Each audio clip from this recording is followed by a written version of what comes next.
bienvenue dans cette conférence sur le mobile learning. Moi, je vais m'occuper de la partie état de la recherche.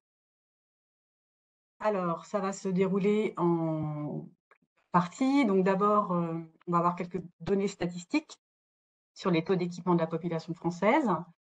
Puis, on verra ensemble ce qu'est le mobile learning. On fera un rapide état de la recherche sur ce thème-là.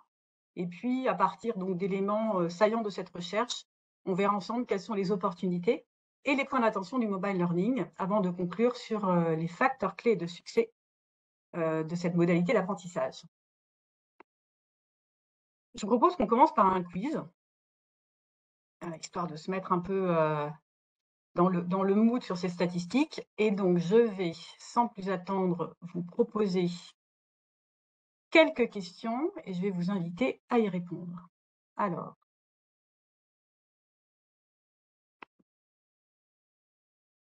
est-ce que vous voyez les questions s'afficher? Oui. Donc, je vais vous les lire. Voilà. Alors, la première question, on vous demande donc le pourcentage de la population française qui dispose d'un téléphone fixe ou mobile et d'une connexion Internet à domicile. La deuxième question, le pourcentage de la population qui possède un smartphone et une connexion Internet fixe. Et la dernière question, le pourcentage de la population dépourvue de smartphone et d'Internet à domicile. On a bien les deux à la fois pour la dernière question. Donc, la bonne réponse pour la première question était 90%, donc ce qu'a répondu la majorité d'entre vous. Donc, on a bien 90% de la population française qui dispose d'un téléphone et d'une connexion Internet à domicile. La deuxième question, la bonne réponse était 75%. Donc, on a bien 75% de la population française qui possède un smartphone et une connexion Internet fixe. Et la dernière question, il y avait un petit piège. Ce n'était pas 25%, mais vous n'êtes pas tombé dedans. C'était donc 7%. Il y a 7% de la population qui est dépourvue de smartphone et d'Internet à domicile. Donc, c'est bien les deux à la fois. Alors, je vais arrêter le sondage et poursuivre. Alors, donc les réponses, elles sont là. Donc, tout ça pour voilà, vous montrer que finalement, en France, on est quand même plutôt bien équipé. Et donc, ça veut dire qu'on a la possibilité de pouvoir apprendre en mobile learning. Mais il y a quand même 7% de la population qui reste totalement dépourvue de possibilités d'échange et de communication offertes par Internet. Donc, je voulais partager également ce tableau-là pour vous montrer un petit peu la répartition en termes d'âge. Et donc, on se rend compte que c'est les 75 ans et plus qui sont le moins bien équipés en smartphone en France.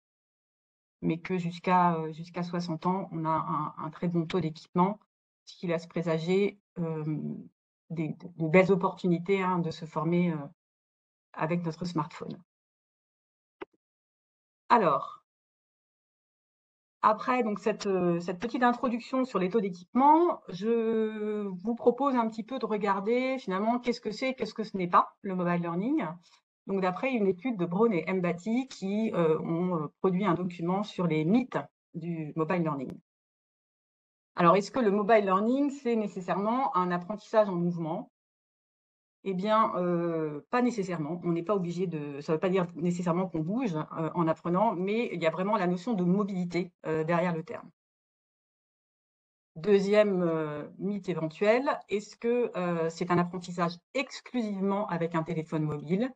Eh bien non, il peut y avoir d'autres outils pour favoriser cette mobilité, comme par exemple la tablette. Alors, est-ce que c'est un apprentissage qui est produit par le téléphone mobile?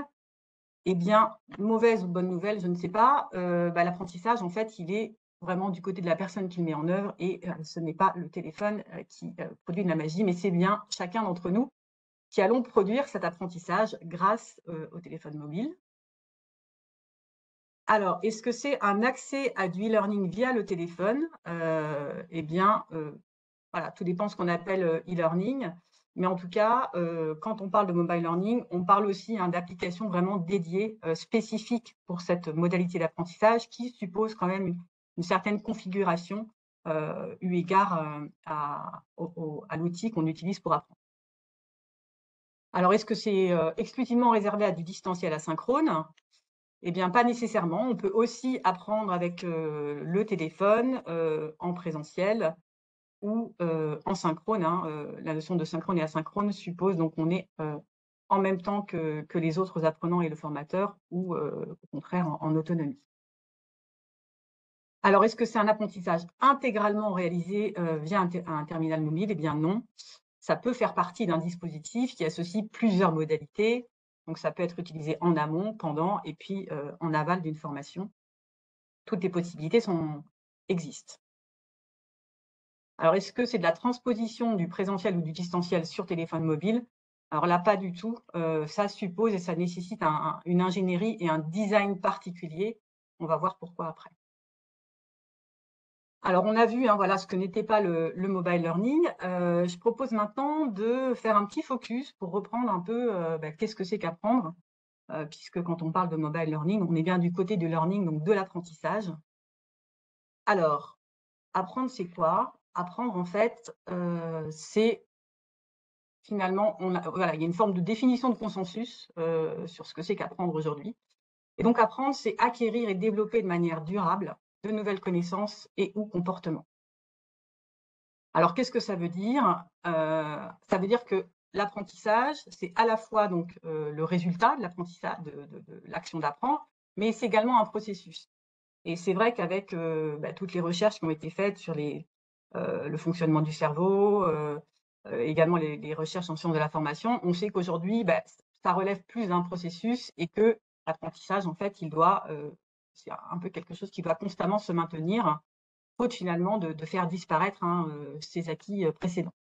Alors qu'est-ce que ça implique? Ça implique, forcément une intention. En fait, pour apprendre, c'est important que chacun et chacune d'entre nous, on ait d'abord l'intention d'apprendre, sinon c'est très compliqué. Et puis ça suppose, de mobiliser notre attention, heu, voilà, que peu importe la modalité, mais, encore plus en mobile learning, on verra pourquoi après. Et puis bon, ça suppose, compréhension, mémorisation et consolidation dans le temps par de multiples moyens, dont le mobile learning qui finalement rend plus facile et accessible, la formation en mobilité. Alors apprendre, ça mobilise beaucoup de facultés humaines, hein, des facultés perceptives, cognitives, affectives. On sait aujourd'hui que les émotions sont essentielles, sont déterminantes pour l'apprentissage, social, donc en quoi, le lien avec les autres aussi nous permet d'apprendre et bien évidemment comportemental. Alors la spécificité de l'apprentissage, c'est qu'en fait, on apprend tous, à notre manière, hein, donc c'est quelque chose de très singulier et en même temps, on est tous capables d'apprendre, donc c'est aussi quelque chose qui est universel. Comme je le disais tout à l'heure, apprendre, ça se construit dans le temps et ça se construit, de manière individuelle. Et là où c'est aussi important d'avoir ça en tête, c'est qu'en fait, cette construction, elle va dépendre de beaucoup de choses. Elle va dépendre de notre propre histoire, du rapport qu'on a finalement à l'acte d'apprendre, de son contexte, de l'environnement dans lequel on va pouvoir apprendre et puis, des possibilités de mettre en œuvre, ce que l'on apprend et enfin du maintien dans le temps, de nos acquis. Et puis bien sûr, elle va dépendre aussi de ce qui nous est donné pour apprendre. Alors on a, des éléments que je partagerai en fin d'intervention, à l'IFCAM. Donc on a un blog sur lequel on produit de l'information, hein, sur tout ce que j'aborde aujourd'hui. Et puis on a fait une exposition pardon, sur le cerveau et la mémoire. Et donc vous aurez un flashcode pour accéder à cette exposition qui vous donnera plus d'éléments sur le fonctionnement du cerveau et de la mémoire pour apprendre. Alors, le mobile learning, ça vient d'où? C'est apparu quand? En fait, ça a commencé à apparaître dans les années 2000. Je ne sais pas si vous vous souvenez, c'était le grand boom des plateformes e-learning, hein, de ce qu'on appelle les LMS et donc de tout ce qui était développement, des technologies de l'information et de la communication. Depuis à peu près 10 ans, on a vraiment une accélération de tout ça, donc à la fois de la digitalisation, de l'hybridation et donc il y a plein de facteurs, hein, des facteurs, techniques. La technologie, a nettement progressé, sociaux avec tous les phénomènes, heu, des réseaux sociaux, culturels, politiques et économiques. Politique, puisque c'est vraiment quelque chose qui est promu au niveau européen, le fait d'utiliser les technologies pour apprendre. Donc, la spécificité du mobile learning, c'est vraiment sa portabilité et la mobilité. C'est-à-dire, ça multiplie finalement les possibilités et les occasions d'apprendre, et notamment d'apprendre en situation. Et en termes de tendance aujourd'hui, on est longtemps, la recherche, elle portait sur l'acceptation des technologies, hein, comment finalement on s'assurait que les uns et les unes, on s'appropriait bien les technologies. Aujourd'hui, on est beaucoup plus dans les usages, en fait. Qu'est-ce qu'on en fait, comment on utilise les technologies et comment ça optimise notre expérience d'apprentissage. Alors, par rapport à la recherche, donc là, j'ai choisi de vous présenter une méta-analyse sur les tendances du mobile learning 2000-2020. Alors, qu'est-ce que c'est qu'une méta-analyse? C'est une analyse, c'est une recherche qui porte sur toutes les recherches qui existent, qui ont été publiées sur le sujet étudié, donc là, le mobile learning. Et donc là, c'est une méta-analyse de Ben Ali, Boucaré et Bledge que je vais vous présenter.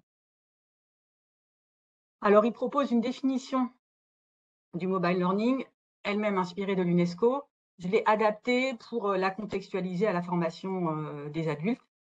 Donc, le mobile learning, c'est quoi? C'est l'utilisation personnelle d'appareils mobiles donnant accès à des contenus et applications numériques à des fins d'apprentissage, soit lors des heures de formation en présentiel, soit dans un cadre informel, soit dans la participation à des cours en ligne. Et donc, l'apprentissage mobile, ça permet non seulement d'apprendre partout et à tout moment, mais aussi de personnaliser le processus d'apprentissage.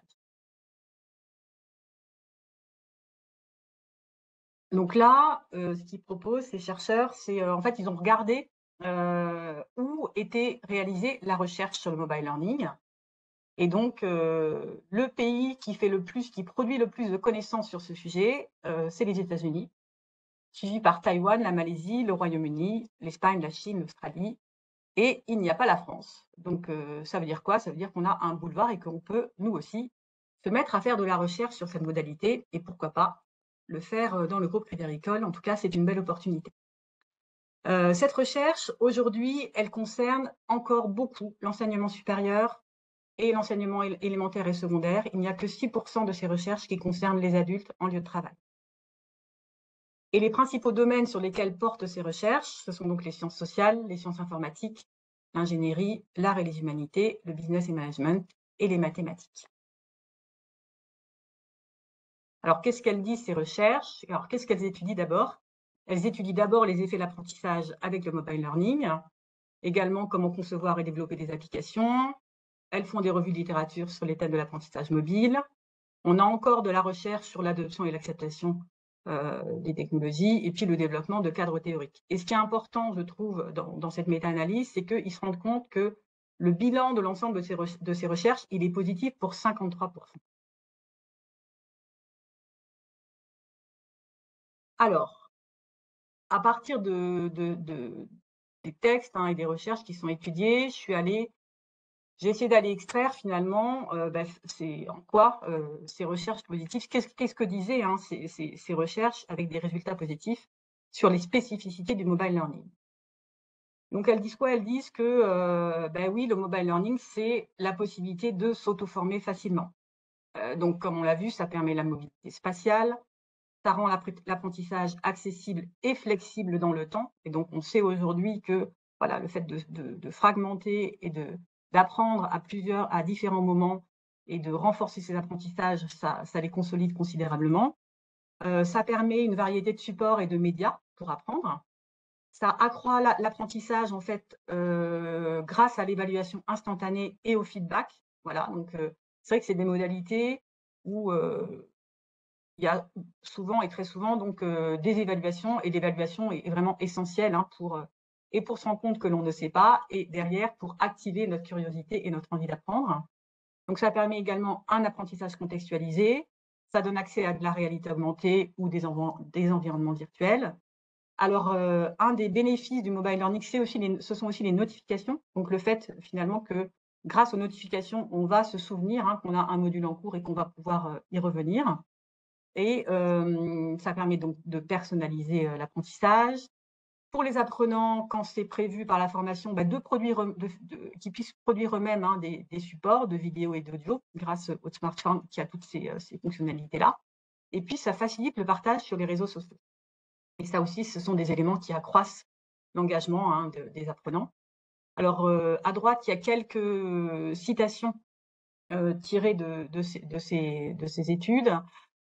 Voilà, donc l'apprentissage aidé par la technologie mobile augmente, hein, la perception de compétences et le fait d'aller au bout de sa formation. Donc on voit qu'il y a une grande popularité, hein, du mobile learning auprès des apprenants et des enseignants grâce à la flexibilité et au caractère pratique de cette modalité. Et donc c'est utilisé dans un nombre important d'universités à travers le monde. Voilà. Ensuite, troisième citation, donc on voit que il y a des études qui montrent que ça augmente, hein, la performance d'apprentissage. Et puis enfin, encore des études qui montrent que, voilà, le fait d'intégrer dans le mobile learning des quiz, dans une logique qui permet d'apprendre, non seulement ça augmente l'apprentissage, mais en plus, quand on est dans des dispositifs avec, voilà, une logique de diplôme, une certification, ça permet aussi de réduire l'anxiété, aux quiz finaux et ça aussi, c'est important pour apprendre. Alors autres opportunités, possibles par le mobile learning, c'est donc l'apprentissage social, le fait qu'il y ait des challenges partagés et d'apprendre entre plusieurs apprenants. La dimension gamification avec un point de vigilance, hein, c'est pas le fait que ce soit, gamifié qui permet d'apprendre directement, c'est le fait que ce soit gamifié, finalement, ça va procurer du plaisir et c'est cette notion de plaisir qui va faire qu'on va avoir plus envie, derrière d'apprendre. Et puis bon, on a tout le mécanisme, hein, de reconnaissance des apprentissages, les badges et les attestations qu'on peut beaucoup plus facilement partager sur les réseaux sociaux. Alors, ce que dit la recherche, c'est qu'il y a aussi quand même des limites, bien sûr, au mobile learning. Alors, par rapport aux apprenants, c'est notamment quand ils portent la charge du flux Internet, donc c'est le coût du streaming pour les vidéos, par exemple. La taille de l'écran, hein, qui réduit, finalement considérablement, la quantité d'informations que l'on peut proposer, à la fois à l'apprenant. Un des autres gros désavantages, c'est que ça accroît les phénomènes d'addiction au smartphone et on sait que, voilà, on est aujourd'hui, dans des tendances d'addiction, assez fortes, hein. Il n'y a pas que les jeunes, il y a aussi les adultes donc voilà, ça peut renforcer ça. On a aussi le risque de distraction qui est augmenté, bien évidemment, puisque pendant qu'on est en train d'apprendre, finalement, on peut être, dérangé par d'autres notifications et puis avoir tendance finalement à quitter sa formation pour aller faire autre chose. Dans les points de vigilance, on a aussi l'illusion de facilité. On peut s'imaginer que finalement, c'est parce qu'on a regardé, 2-3 informations, 2-3 vidéos qu'on va apprendre et en fait non. Le mécanisme d'apprentissage nécessite beaucoup plus que ça. Et puis, certaines études montrent aussi que ça augmente la charge cognitive. Donc la charge cognitive, c'est ce qui fait que l'information, dans notre mémoire court terme, elle va pouvoir passer ou non en mémoire long terme. Alors, quelques éléments de citation, hein, sur ces limites.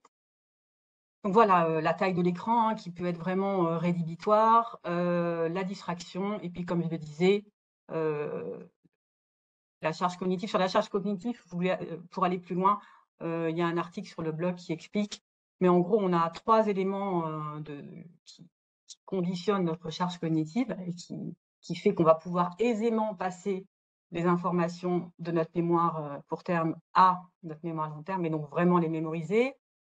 C'est, la charge, intrinsèque, donc qui est liée à la complexité de la tâche, la charge extrinsèque ou inutile, donc c'est tous les éléments qui vont finalement, accentuer ce phénomène de distraction ou qui sont inutiles à l'apprentissage et puis, la charge essentielle qui, elle, correspond finalement à, notre habileté cognitive, enfin la manière dont on est capable d'organiser nos connaissances, nous, en tant qu'apprenants. Et donc c'est vraiment la charge, externe, inutile sur laquelle il faut travailler quand on est en mobile learning, quand on conçoit des formations. Alors en synthèse, donc les clés de succès pour, une expérience, apprenant utile, engageante et remarquable en mobile learning, c'est donc d'avoir vraiment un bon niveau de qualité pédagogique, de structurer dans le temps et par thématique le processus de formation, de veiller à l'équilibre de la charge cognitive en fonction de l'apprenant et du niveau de difficulté de ce qui lui est proposé, de bien penser à avoir des aides à l'orientation de l'attention, de prévoir une participation active de l'apprenant dans la formation à travers des quiz, à travers des challenges notamment, d'avoir une bonne synergie finalement entre les objectifs et puis finalement comment on conçoit la formation et de penser également aux interactions entre les apprenants. Pour conclure, enfin pour presque conclure, je voulais partager avec vous quelques conseils pour mieux apprendre avec votre smartphone. Donc on a vu, hein, ce qui est vraiment essentiel, c'est l'intention d'apprendre, parce que voilà, sans intention d'apprendre, c'est très, très compliqué d'apprendre, même avec la meilleure formation du monde. Ensuite, un élément qui est très important, c'est le fait d'accepter qu'on a besoin d'apprendre. Ce que dit Stephen Hawking, c'est que le pire ennemi de la connaissance, ce n'est pas l'ignorance, mais c'est l'illusion de maîtrise. C'est-à-dire que si on est persuadé qu'on a déjà un niveau de connaissance suffisant sur le sujet, ça va être très, très compliqué pour notre cerveau d'apprendre. Donc si on veut apprendre, il faut essayer donc déjà de fait de s'évaluer, d'évaluer ses connaissances, bah, ça permet cette prise de conscience de tout ce qu'il nous reste à apprendre.